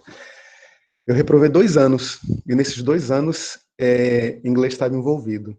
Então, foi um momento em que, além dos meus pais estarem se separando, era uma fase bem difícil, Hoje eu consigo saber que naquela fase, em 1900, e vamos mudar de assunto, né, já que eu estou com 47 anos, está falando de quarta, quinta série, melhor nem falar do ano. Os professores de inglês não eram exatamente muito bem preparados. Às vezes acontecia do professor de português pegar a matéria, um professor de geografia, enfim. Então não havia exatamente materiais didáticos muito desenvolvidos, nem professores muito preparados, como hoje já temos, né, com essa globalização, enfim. Só o que acontece é que para uma criança, que na época eu era, o que ficou internalizado é que eu não era capaz, né? Como a Elaine falou, que me emocionou muito, não deixe ninguém falar que você não é capaz. E o pior de tudo é quando você começa a falar isso para você mesmo, né? Então, quando eu reprovei pela segunda vez, eu pedi, lembro para minha mãe, por favor, me matricula numa escola especializada em idiomas aí, porque eu não aprendo isso, né? Foi muito frustrante e eu acabei estigmatizando a mim mesmo de que eu não era capaz, de que não era capaz. Isso me causou um sofrimento que me deixou, afeta outras áreas do conhecimento. Enfim, fui matriculado num curso de inglês. A época era o IASEG. Estudei 2 anos de inglês e, para minha felicidade, pelas notas que eu tirei no curso, eu fui convidado para um intercâmbio cultural que me foi oportunizado terminar o ensino médio nos Estados Unidos, fiz letras, depois, eu estou tentando ser rápido, pessoal, para poder dar tempo de falar tudo, tá? Depois eu estudei no Canadá, estudei na Inglaterra, então eu tenho alguns certificados de professor emitidos pelo MEC, vamos colocar assim, britânico, nos Estados Unidos e no Canadá, e montei minha própria escola de inglês. Então, assim, eu gosto muito de contar essa história para os meus alunos, porque é impressionante a força do pensamento errado construído na sua vida. Então, hoje, né, com 47 anos, eu consigo olhar para essa história e perceber que a nossa vida tem vários contextos, né? Hoje eu consigo lembrar que foi difícil para mim aquela fase escolar porque meus pais se separaram, foi difícil para mim porque os professores não culpabilizando o professor, porque longe de mim fazer isso, mas eles não tinham preparação, os materiais didáticos não eram bem estruturados, nós não tínhamos a internet como temos hoje. Então tem todo um cenário, até político, de contexto, que nós precisamos desenhar para evitar que nós tragamos essa culpa que acaba ficando na gente de não conseguir aprender. Então, toda vez que você perceber que não está conseguindo aprender alguma coisa, acho que o primeiro passo não é se culpabilizar ou criar qualquer tipo de estigma para você mesmo, ou acreditar nisso, né? Procure compreender, fazer uma leitura da concreticidade da tua vida, da tua história, para poder fazer uma tradução e superar, né? Então, essa história. E vou fechar essa história falando para vocês um pouco de um aluno. Eu estava dando aula numa turma aqui no IFRO, e um aluno, no meio da aula, levantou e falou assim: professor, eu vejo o senhor se empenhando muito em dar aula, vejo sua energia, mas eu vou falar uma coisa para o senhor. Talvez os meus colegas nem tenham coragem de falar isso para o senhor. Mas eu não acredito que o conhecimento, ou que a gente está aprendendo aqui, vai levar a gente para algum lugar na vida. Lamento falar isso para o senhor, mas é verdade. O senhor acha realmente que o que o senhor está ensinando e todo esse esforço seu vai ser transformado em alguma coisa aqui para a gente? E nesse momento, me deu uma vontade enorme de chorar, tive que sair da sala, fui ao banheiro, né, me recompor, e voltei para a sala e falei para ele: amigo, não vou falar o nome dele aqui agora, veja, eu vou fazer uma tradução aqui para você, minha, tá? A resposta para você que eu tenho é: sim, eu acredito que o conhecimento pode transformar a sua vida. A questão não é se eu acredito, a questão é você parar para pensar em que momento você deixou de acreditar em você e você deixou de acreditar que o conhecimento pode transformar a tua vida. Talvez eu acredite mais em você do que a mim mesmo. Aí ele pediu desculpa porque me viu chorando. Eu falei, não, você só me remeteu a uma fase da vida que eu também tinha o mesmo pensamento que você e tive que superar. E eu espero que você também supere essa falta de crença, que você vai entender que é sua. E para nossa felicidade, hoje ele é meu aluno, ele foi meu aluno no curso técnico e hoje é meu aluno na graduação. E me fez chorar de novo quando ele chegou e falou, professor, o senhor mudou a minha vida. Eu falei, não, quem mudou a sua vida foi você. Você descobriu, né? Assim como em algum momento também mostraram para mim que eu não era o problema, tinha todo um contexto. Então, vou fechar aqui meu depoimento falando para vocês que é importante, sim, Deus. Eu acho que sem Deus não tem nada. Entretanto, que nós possamos ser gentis com a nossa história, compreendê-la, investir em autoconhecimento, investir através da educação, em enriquecer o nosso psiquismo, a nossa compreensão a respeito da vida concreta também, né? Então, hoje, me considero um bom professor de inglês, sou professor de administração e sou mestre em psicologia escolar e processos educativos voltado para o desenvolvimento humano, né? E sou muito feliz por estar aqui trabalhando com toda essa equipe maravilhosa. Muito obrigado pelo espaço e obrigado por tantas histórias bonitas que eu já ouvi aqui hoje com vocês. Obrigado, gente. Um abraço. Um abraço, professor, também aqui em nome de todo mundo. Obrigado pelo seu relato também, que também é um relato muito válido para nós, que contribui muito aí para conhecer um pouquinho da sua história, do senhor também, né? Como o senhor disse, respeitando a história, para nós aprendermos também a respeitar a nossa, né? E com essa injeção de ânimo aí e motivação. Obrigadão pelo exemplo que o senhor repassou aí. Eu vou abrir, como eu tinha dito, pessoal, antes do próximo relato, que é a nossa última história pessoal, eu vou abrir para mais um objeto biográfico de algum aluno. Então, quem quiser aí, tiver algum objeto que represente um pouco da sua história, pode mostrar, e tem 2 minutos para apresentar o que aquele objeto tem a ver com a sua história. Ou, se ninguém se dispor agora, nesse momento, eu vou abrir depois de novo na próxima fala, tá bom? Quem quiser aí separar um objeto, né, Rosa? Eu não sei se alguém for falar, pode abrir o microfone. Cadê? Eu não sei se tem alguém que está... Ou se inscrever no chat. Oi, Jackson. Oi, Janaína, Kelly, tudo bem? Então, tudo bem. Então, eu percebi que ia ter esse momento do objeto, e aí eu encontrei um anel que eu ganhei quando eu tinha 15 anos, né? Aí, acho que não vai dar para aparecer direito, mas ele tem a inicial da minha mãe, que faleceu quando eu tinha 17, né? Ela me deu esse anel de 15 anos, e que quando eu viro ele assim, a inicial dela é um L, quando eu viro assim, se transforma em um J, que é a inicial do meu nome, né? Então, quando eu percebi que ia ter essa dinâmica, aí eu fui até o armário e consegui localizar esse objeto, que ele é muito simbólico para mim, né, que foi um presente que eu ganhei aos 15 anos. Aí é isso, gente. Para ser rápida também, porque eu me emocionei, eu já estou emocionada desde o comecinho. Obrigado, Kelly, Janaína Kelly, né, na verdade, pelo relato também, por compartilhar conosco aí esse objeto, né, deu para ver que você deu uma emocionada aí também no final. Obrigado por compartilhar conosco aí, assim como os demais.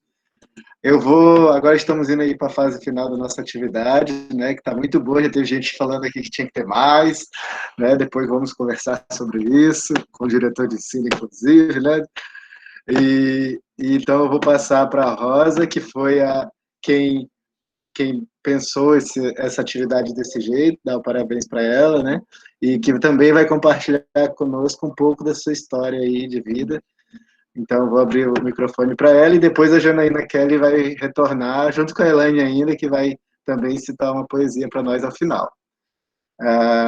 Rosa, está por aí? Estou. Rosa Martins. Caí algumas vezes aqui, a internet está falhando, mas só aqui. Mas você não vai escapar, Rosa. Agora nós vamos te conhecer um pouco, porque nem eu conheço muito bem a Rosa ainda, que por conta dessa questão da pandemia aí, pessoalmente. A gente não se conheceu presencialmente, né? Acho que só uma vez, né? Falando rapidamente. Fica à vontade, Rosa. Seja bem-vinda. Obrigada. Obrigada, Jackson. Então, esse momento, quando a Joelma convidou para a gente participar, eu pensei exatamente no momento de histórias de vida. Eu gosto muito disso. E como meu tempo é curtinho, né, Jana? Eu recortei a minha história em alguns pedaços, um pedaço da infância e um pedaço da juventude, para que vocês entendam como que eu consegui superar. E é um tema bastante pesado. Antes eu conversei com o Jackson para saber se eu podia compartilhar, porque é um tema bastante difícil para muitas pessoas, inclusive para mim. Eu vi que a Elaine falou que pensou que ia ser fácil, mas não foi, não é muito fácil. Mas é sobre o suicídio. De um tempo da minha vida que eu tive, passei por um período que eu tive muito desejo de não viver. Então, fazendo um recorte da infância, para que vocês entendam, eu tive uma infância também como Silmar muito bacana, mas assim como a Janaína, eu perdi a mãe, né, muito cedo, eu era bebê, e eu fui criada num ambiente mais masculino, né, e aí nesse ambiente tinha algumas questões de que faz falta quando se tem uma mãe. E esse que principalmente me fez muita falta é o colo, que é o que eu mais dou para o meu filho hoje, né? Tem pessoas que falam que você não deve dar colo, que você vai estragar. Eu não estou nem aí, eu dou muito colo para ele, porque é uma coisa que eu nunca tive e que eu nunca lembro de ter tido. Então, o fato que eu vou contar da infância é de um momento que, na época de São João, faziam aquelas fogueiras, não sei se vocês são dessa época, acho que não, mas deve ter alguém aí da minha época, e as pessoas faziam fogueira na frente de casa, né? E a minha rua ficava aquele monte de fogueira, que eu achava a coisa mais linda. Pena que eu não tinha celular para tirar foto, né? Então, eu só tenho na minha memória. E eu gostava muito de fazer comidinha naquelas latas de leite ninho, né? Em cima da fogueira. E aí, um primo pegou minha mão e colocou dentro da fogueira. E a minha mão ficou totalmente em chamas. Eu devia ter uns 4 anos, mais ou menos. E eu corri para o quarto chorando, meu quarto estava escuro, o quarto, né, que era de muita gente, estava escuro, porque eu não alcançava o lugar de acender a luz, e eu me lembro que ninguém foi me socorrer, né, e faltou ali o colo que eu estou falando para vocês, né, e eu precisei ficar ouvindo algumas palavras, tipo, deixa de mãe, você deixa de ser fraca, enfim, essas coisas que se fala geralmente quando se espera algo de uma pessoa adulta, né, e eu acho que uma dor daquela ninguém aguenta, né? Imagina uma criança. E vou fechar o parêntese, né? Só que eu vou retomar essa história já na juventude, tá? Então, era essa que eu queria compartilhar, da importância de você receber um colo, né? Um amparo na hora que você precisa, de não exigirem que você seja forte o tempo todo. Então, agora, na juventude, que foi quando começou essa situação, meu primeiro ano de faculdade, pedagogia, como muita gente, na minha época, com todas aquelas dificuldades que você tem para estudar, e no meu caso, especificamente, devido à condição financeira da família, eu ia muitas vezes a pé para a universidade. Quem conhece a Uni sabe que são ali mais ou menos 8 quilômetros, né, daqui, da cidade. E naquela época a BR não era duplicada como é hoje, então era bastante perigoso. Mas eu ia, quando eu não conseguia carona, eu ia a pé lá para a universidade, não perdia nenhuma aula. E todo esse empenho, todo esse esforço que eu me dedicava ali no trabalho, né, contando como estava a condição na época, consegui eu trabalhava numa escola como estagiária, e nesse ano, primeiro ano de faculdade, eles me contrataram, e eu fiquei muito feliz, que era uma escola que é bastante reconhecida, que eu iria aprender muitas coisas, eu sabia. Então, eu estava feliz por isso, mas, ao mesmo tempo, começou a aparecer alguns pensamentos, que não eram pensamentos suicidas, eram pensamentos de morte. Começava a pensar que eu iria morrer, planejar, né, como seria o dia da minha morte, enfim. Eu não sabia, mas eu estava entrando num processo que eu não sei se é depressão, porque psicólogo era muito difícil, mas, enfim, comecei a ter esses pensamentos, e eu era muito ativa na minha igreja, eu tinha atividades demais, né, de segunda a segunda, e eu me envolvi muito em muitas coisas e perdi o tempo para mim, né, o tempo de descanso e o tempo de ser jovem, o tempo de viver minha juventude, de viver algo, de assistir um filme, de ir para o cinema, de ficar de bobeira na praça, enfim, essas coisas eu não fazia, porque eu sempre estava fazendo algo para alguém, ou algo estudando, ou trabalhando, ou fazendo algum serviço voluntário, e nisso tudo eu me perdi de mim, e não sabia disso. Então, começou uma angústia, um sofrimento que eu não sabia por quê, porque estava dando tudo certo na minha vida, finalmente eu entrei na universidade, aquelas dificuldades não me pareciam tão difíceis, assim, não sofria para ter que ir para a universidade daquele jeito, quando não conseguia carona, enfim, daquilo não era sofrimento, eu entendia que não era, mas eu comecei a sentir essas coisas e não contei para ninguém. E, na verdade, eu acho que daqui ninguém sabe, pouca gente sabe, na verdade, que me conhece, a não ser 2 pessoas mesmo da minha família. Meu pai morreu e nunca soube, porque foi algo que foi muito difícil de contar. E aí, assim, eu decidi contar primeiro porque eu passei por isso, não sei se aqui tem alguém que já passou por isso, ou se conhece alguém que já passou também. Eu gostaria só de dizer para vocês, assim, né, como que eu consegui passar, né? Como eu estou aqui hoje viva e não cometi o suicídio naquele meu primeiro ano de faculdade. Eu estava indo cada vez pior, até que chegou um dia que eu decidi que seria o último dia que eu iria viver. E aí eu fui para a igreja, né? Fui criada assim num ambiente religioso. E lá foi embora a luz, assim como foi hoje, né? Deu uma grande chuva, foi embora a energia elétrica, e ficamos, assim, com as velas lá, para poder iluminar no momento que acontecia a celebração. E como estava tudo escuro, eu me sentia à vontade para chorar. Eu não chorava nesse tempo todo que eu fiquei com esses pensamentos, e ali eu consegui chorar, mas eu imaginar que ninguém estava vendo. Aí, de repente, chegou uma mãozinha, bem pequenininha, e segurou a minha mão. E apertou sem falar nada. E era uma garotinha de mais ou menos 4 anos, que era a idade que eu tinha quando aconteceu aquele episódio que eu falei, e o nome dela é Carol, que vai ser o nome da minha filha, se Deus quiser eu vou ter mais um filho, né, vai ser uma menina, se Deus quiser. E aí a Carol apertou minha mãozinha, era uma das meninas da minha escola, da minha classe infantil, e ela segurou a minha mão, ficou ali sem falar nada o tempo todo, com a minha mão apertada, como se ela soubesse o que eu estava sentindo. E ali, pela primeira vez, eu senti um colo, né? E é por isso que eu contei a história lá da infância, que, na verdade, não era a dificuldade que me fazia querer, né, de repente, desistir da vida. Era uma carência, né? E foi difícil isso até o momento que essa garotinha me deu aquilo que eu entendia que eu nunca tinha tido, né? Que, na verdade, eu devo ter tido, mas não lembrava, não lembro, né? Ou, às vezes, é um colo diferente, não é o colo que a gente acha que deve ser, né?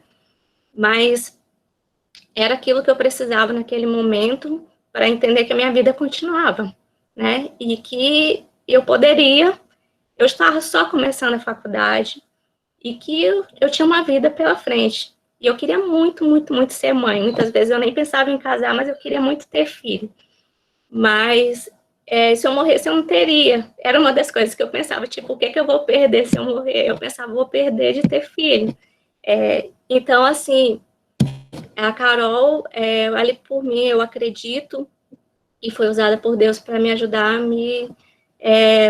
a querer voltar a viver, né? E ali, a partir dali, eu realmente, foi um processo, eu quis contar para alguém, contei para uma amiga, e eu queria, assim, dizer que se tem alguém que passa por isso, que você sabe, ou se você está passando por isso, o melhor caminho é você não se calar, é você procurar alguém que você confia, porque depois que eu compartilhei com alguém, e a pessoa, uma pessoa certa, uma pessoa centrada, que não ficou me dizendo que era falta de fé, ou que eu estava ficando louca, então, não ficou me julgando, porque o que menos uma pessoa que está numa situação de tristeza, de angústia, o que ela precisa é julgamento. Então, ela precisa só daquilo que eu precisava, que era o colo.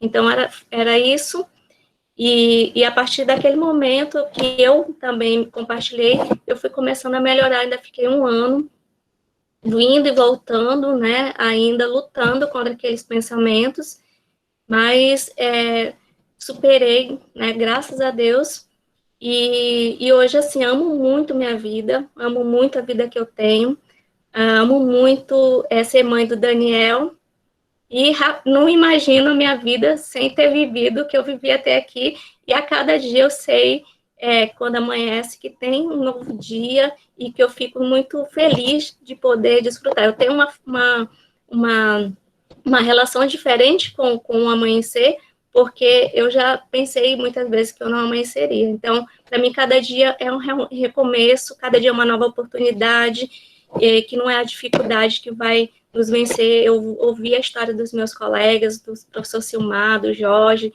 do professor Jorge, da Elane, e em cada uma delas eu vi que é um recomeço, que é uma perseverança, que é não desistir da vida. E eu quis muito compartilhar isso com vocês, apesar de ser uma coisa, assim, um pouco pesada, né, e até um pouco difícil de falar, porque você também se expõe a julgamentos, né, que é o que a gente não precisa, mas eu queria compartilhar para dizer que a gente está numa semana de educação para a vida, e a educação não é só conteúdo, daquilo que você estuda lá nas disciplinas, a educação é a vida, também envolve tudo que a gente é, tudo que a gente pensa, então, de não desistir, independente, todos nós tivemos as nossas dificuldades, mas a gente continua tendo outras, e o importante é recomeçar a cada dia, e acreditar que a vida é boa, e a vida é boa mesmo. Eu dou graças a Deus de não ter feito nada de mal contra mim, porque é como alguém falou, agora eu esqueci que a gente precisa ser gentil com a gente mesmo. Eu passei a me dar colo, né? Quando esse colo falta, eu aprendi que eu mesmo também posso me dar colo, que eu posso, conforme a minha fé, eu posso descansar no colo de Deus, e que não dependo mais do colo de ninguém. Que é muito bom, é muito gostoso ter colo, mas que a gente mesmo pode se dar esse colo, a gente tem que ser a primeira pessoa a se dar esse colo. Então, era isso que eu queria compartilhar. Desculpa, não sei se eu passei meu tempo. Tranquilo, Rosa, fica à vontade. Viu? Queria te parabenizar pelo seu relato, falar que o seu relato foi muito forte mesmo, mas muito válido e necessário mesmo em relação a essa temática. Nós estamos no Setembro Amarelo aí, que é uma época de pensarmos em estratégias para ajudar as pessoas em sofrimento, né? Tentar aí criar mecanismos de acolhimento, de recepção sem julgamento dessas pessoas que já estão, às vezes, aí no processo de sofrimento. Quem trabalha nessa área sabe que isso está cada vez mais frequente, então tenho certeza que pelo menos alguém aí que já conhece, alguém que passou por isso também vai reconhecer a sua história aí, um relato bem válido enquanto experiência, até e como aí sugestões de como lidar nessa situação difícil, né? É importante procurar ajuda mesmo, apoio, né, nas pessoas, e também iniciar esse processo de autofortalecimento. Queria agradecer novamente em nome de todo mundo a sua história, foi muito legal, muito inspiradora, muita gente se emocionou, colocou no chat, sugiro que você leia, o pessoal colocou muita coisa aqui dando parabéns a você, tá bom? E queria, em nome da organização do evento, agradecer a todos que relataram. Eu sempre falo com a equipe, com quem às vezes tem que falar com alunos, com professores em relação a informações pessoais, que quando nós vamos usar a informação pessoal de alguém, tem que usar em favor da pessoa, né? Se for ali para contar uma história, para ser engraçado, ou para falar que tem uma história interessante, fala uma coisa do jornal, fala outra coisa, mas não informação pessoal, né? Então, nesse sentido que eu queria também, que pediu aí a consciência de todo mundo, que tivemos aqui várias experiências e relatos individuais e informações pessoais também, que devem ser respeitadas aí na sua medida, né? Obrigadão a todos que relataram, ao Jorge, ao Zilmar, à Elaine, ao professor Jorge, né? Também. Para finalizar nossa atividade aqui, essa primeira atividade, queria parabenizar novamente a Rosa também por ter pensado esse projeto, né, essa atividade, que é tão necessária e cria muitos efeitos aí na relação institucional, porque nós aprimoramos aí, aprofundamos nossos contatos, né, não só ali fica seco nos contatos diários, mas aprofundando ali, conhecendo, se reconhecendo, né, também no nosso contexto, e vou passar para a finalização a Janaína novamente. Aí, Janaína, e depois da Janaína vai ter ainda uma citação da Elaine, também já vou agradecer as duas e vou finalizar minha contribuição por aqui. Tá por aí, Janaína? Tô sim. Fica à vontade, depois você já pode passar direto para a Elaine, tá? E por aqui eu finalizo minhas contribuições, dou tchau para todo mundo aí, vou só ouvir aí o relato, a finalização da Janaína e o relato também da Elaine. Boa noite para todo mundo.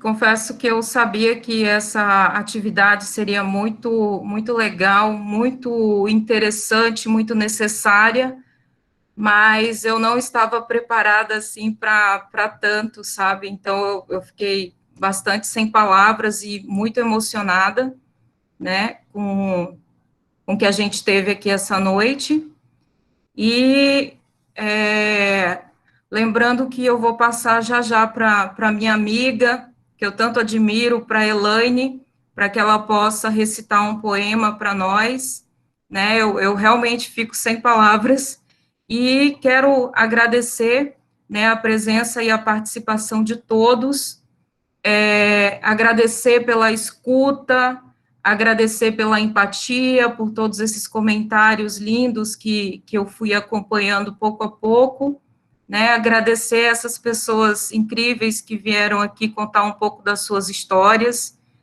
nos emocionar, nos ensinar sobre superação, né, e essa é uma atividade que faz parte da 8ª edição da Semana de Educação para a Vida do IFRO, Campus Zona Norte, né, e a gente abraça todos vocês e dá as nossas saudações, e já temos um encontro no próximo ano, e sabemos também que essas atividades, né, atividades como essa, são atividades, assim, muito necessárias, né, e que possam acontecer mais vezes. Eu quero o meu grande abraço a todos, né, e principalmente a quem deu os seus depoimentos aqui, tá? Esse depoimento que é uma lição para todos nós, né? São pessoas muito inspiradoras, e por falar nisso, eu vou chamar a Elaine, para que eu adoro escutar os poemas da Elaine, gosto muito de ouvi-la, para que ela possa nos presentear, finalizando esse nosso evento. Obrigada, pessoal. Obrigada a você, Jana. O poema, o tema do poema é resiliente.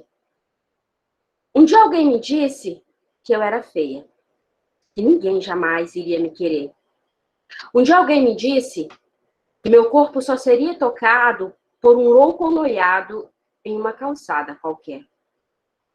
Um dia alguém me disse que eu não podia, que eu não era ninguém, não valia sequer um vintém. Um dia alguém me disse. E o que ele disse, no meu peito doeu. Doeu de sangrar, estremeceu. Um dia alguém me disse. E sabe o que eu fiz com tudo que esse alguém me falou? Eu mastiguei e engoli. E chorei e sofri. Mas depois eu regurgitei tudo. Eu vomitei, eu cuspi. Joguei fora todas as coisas tolas que um dia alguém me falou. E depois de limpar a sujeira que um dia alguém me colocou, eu percebi quanta besteira um certo alguém me falou. E eu renasci, como a fênix, e enxerguei meu valor. Um dia alguém me falou. Tô nem aí pro que esse alguém me falou. Beijinho no ombro, por favor. Eu sou o que eu acredito que sou. E são com essas palavras que eu quero agradecer muito, muito, muito a presença de vocês aqui. Você é o que você acredita que é. Creia. Obrigada.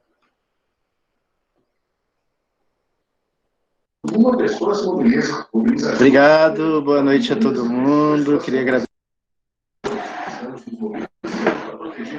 Rosa, quer falar alguma coisa? Fica à vontade também. Já está todo mundo dando tchau. Tenham uma boa noite e bom descanso para todos. Parabéns a todos os participantes. Obrigado, Elaine, pela exposição também. Tudo de bom e até a próxima edição, pessoal.